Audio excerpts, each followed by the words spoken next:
நம்ம ஜோசியருடைய வேலை என்ன ஐயா? ஜோசியருடைய வேலை என்னது? ஊக்கப்படுத்துதல், நல்ல நேரங்களை எடுத்து சொல்லுதல், அதிர்ஷ்டங்களை சொல்லுதல். ஐயா, நம்மகிட்ட ஜாதகம் பார்க்க வர்றவங்க என்ன, எனக்கு பிரச்சனை தீர்ந்துருமா, எனக்கு ஒரு உயர்நிலை கிடச்சிருமா, நான் அடுத்த ஒரு லெவலுக்கு வருவேனா, என் குடும்பம் உயருமா, என் பொருளாதாரம் உயருமா, என்ன ஹரி என் பொருளாதாரம் உயருமா அப்படிங்கிற ஒரு சிந்தனை தானே மனிதர்களுக்கு.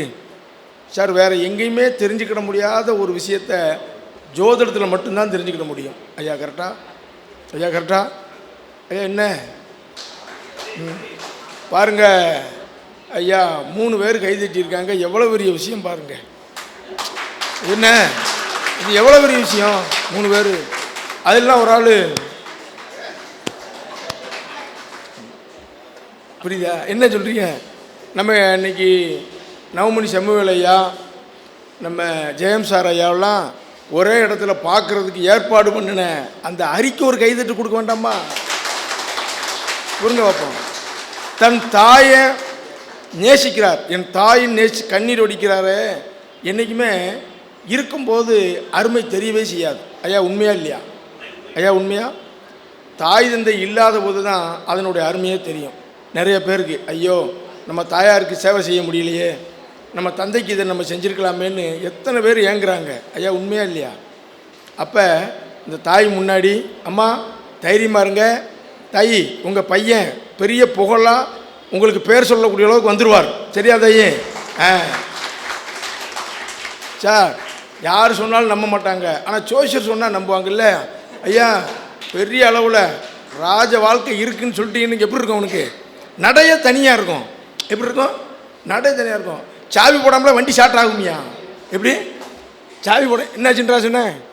சின்ராசனே, சாவி போடாமல வண்டி ஸ்டார்ட் ஆகுமா இல்லையா? ஆமாம், அங்கே வரைக்கும் ஓடிடும். அப்போ நேரம் நல்லா இருக்கா, நான் எதிர்காலம் எப்படி இருக்குன்னு தெரிஞ்சுக்கூடக்கூடிய ஒரே யுக்தி என்னது? ஜோதிடம். ஜோதிடம். அதே நேரத்தில் ஜோதிடத்தை நாம் நல்ல நேரம் இருக்குது, ஒரு எதிர்காலம் இருக்குன்னு தெரிஞ்சாலும் நம்ம முயற்சியும் வேணும். ஐயா உண்மையா? ஐயா கரெக்டா? நம்ம முயற்சி என்ன செய்யணும்? வேணும். நமக்கு நல்ல ஒரு பெரிய அளவில் ஒரு உயர்வான ஒரு காலகட்டம் வந்துருச்சுன்ட்டு நம்ம ஜாப்பை ரிசைன் பண்ணிட்டா கஷ்டம் இல்லையா?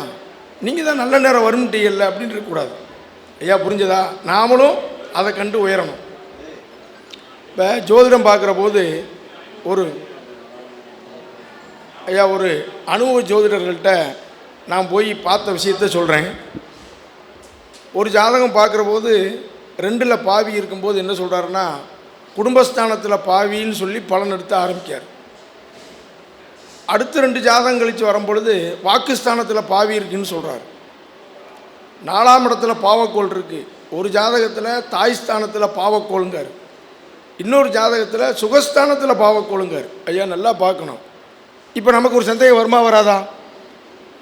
கொஞ்சம் நேரம் கழிச்சு, ஐயா ஜோதிடர் ஐயா ஏன் இப்படி பிரித்து கேட்டீங்க என்னன்னு?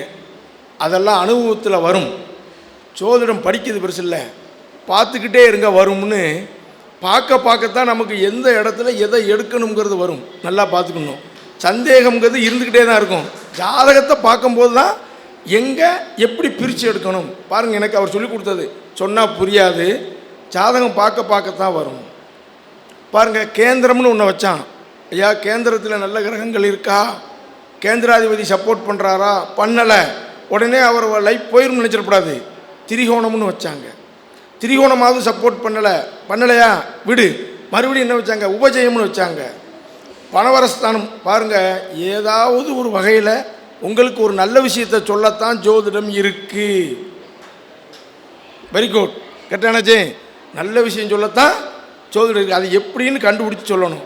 தோஷங்கள் இருக்குதுன்னு சொல்கிறாங்கன்னு வைங்க, அந்த தோஷத்தை நிவர்த்தி பண்ண டாக்டர்கிட்ட போவாங்களா, ஜோசியர்கிட்ட வருவாங்களா? யாராவது சொல்லுங்க பார்ப்போம். கஷ்டமான கேள்வி அது, கொஞ்சம் பார்த்துக்கணும். தோஷத்தை நிவர்த்தி பண்ண எங்கே வருவாங்க? ஜோசியர்கிட்ட வருவாங்க. வியாதியை குணப்படுத்த எங்கே போவாங்க? டாக்டர்கிட்ட போவாங்க. அப்போ ஒரு தோஷத்தை சரி பண்ணுறதுக்கும் நம்மளை நாடி நம்ம மேலே நம்பிக்கையோடு வராங்க. எனக்கு ஒரு எதிர்காலம் இருக்கான்னு கேட்குறதுக்கும் ஜோதிடர் தேடி தான் வராங்க. குடுகுடுப்புக்கார் வந்தவுடனே என்ன சொல்கிறாரு? நல்ல காலம் பிறந்துருச்சுங்கிறாரு. அப்போ தான் நமக்கு இருக்கப்பா அப்படிம்பாங்க. புரியுதா இல்லையா? கெட்ட காலம் வந்துருச்சு, சிக்கல் ஆரம்பிச்சிருச்சுன்னா என்ன ஆகும்? அது மனசை தைரியத்தை குறைச்சிடும். தைரியத்தையும் ஒரு ஊக்கத்தையும் சொல்கிறது தான் ஜோதிடர் வேலை. ஹரிபாஸ்கர் மனம் நொந்து இருப்பார், அவர் வளர்ந்து வர்றவர். அவருக்கு யதார்த்தமாக காலையில் வாக்கிங் போது ஃபோன் போட்டு அவருக்கு ஒரு ஊக்கப்படுத்துவோம். அது அவருக்கு ஒரு உற்சாகம். புரியுதா? அவர் உற்சாகம். இதே மாறுதலா, ஏன்பா சேனல் ஆரம்பித்தேன், உனக்கு இதுக்கு தேவையா அந்த வேலை? அங்கே பாரு 20 சேனல் மூடி கிடக்குன்னு சொன்னால் அவருக்கு என்ன ஆயிரும்? ஒரு 10 சேனல் வளர்ந்த சேனலை உதாரணம் சொல்லி இதெல்லாம் வளர்ந்துருக்கு நீ ஊக்கப்படுத்துன்னு சொன்னால் அவருக்கு எப்படி இருக்கும்? நம்மளால் ஒரு ஆள் வாழணும், வீழக்கூடாது. ஐயா கரெக்டா? நம்மளால் ஒரு ஆள் என்ன செய்யணும்? வாழணும், வீழக்கூடாது. கரெக்டாங்கய்யா? லாபத்தையும் வெற்றியும் தர்றதுக்கு ஜாதகத்தில் 11 கூடையவன் இருக்கான். நீங்கள் பாருங்கள், இந்த 11 கூடையவர் எங்கே உட்காந்து எங்கே பார்க்காரோ அதில் எவ்வளவு சோதனை இருந்தாலும் அந்த லாபம் வந்தே தீரும்.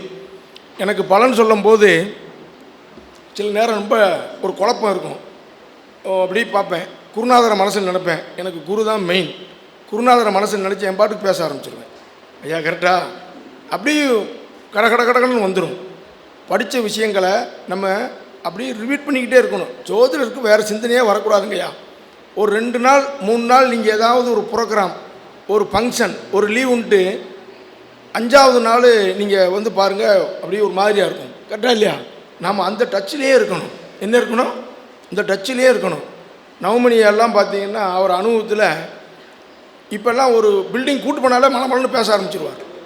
அனுபவம், ஜாதகம் எவ்வளோ பார்க்குறீங்களோ அதுக்கு தக்கன வந்த உடனே நீங்கள் படக்குன்னு நீங்கள் ஒரு விஷயத்த சொல்லிடலாம்.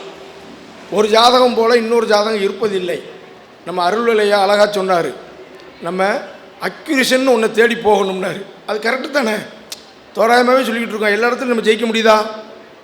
முடியலை. அப்போ அதை தாண்டி வேறு என்ன விஷயம் இருக்குது அப்படின்னு யோசிக்கணும். இப்போ இன்றைக்கி ஐயா பேசும்போது மைண்டில் அது ஓடுது.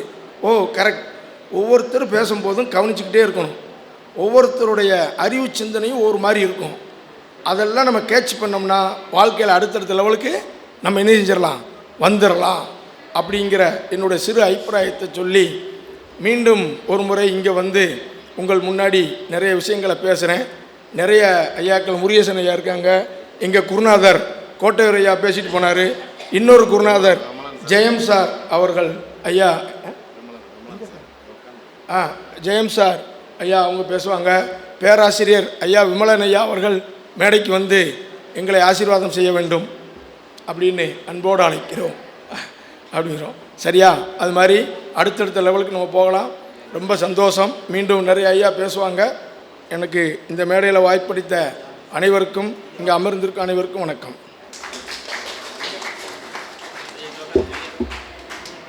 ஐயாவோட பேச்சு கம்மியாக தான் இருந்துச்சு, மிக அருமையான பேச்சு.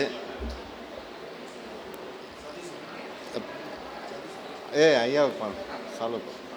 அடுத்தது பார்த்தீங்கன்னாக்கா திண்டுக்கல் சின்ராஜ் அண்ணா.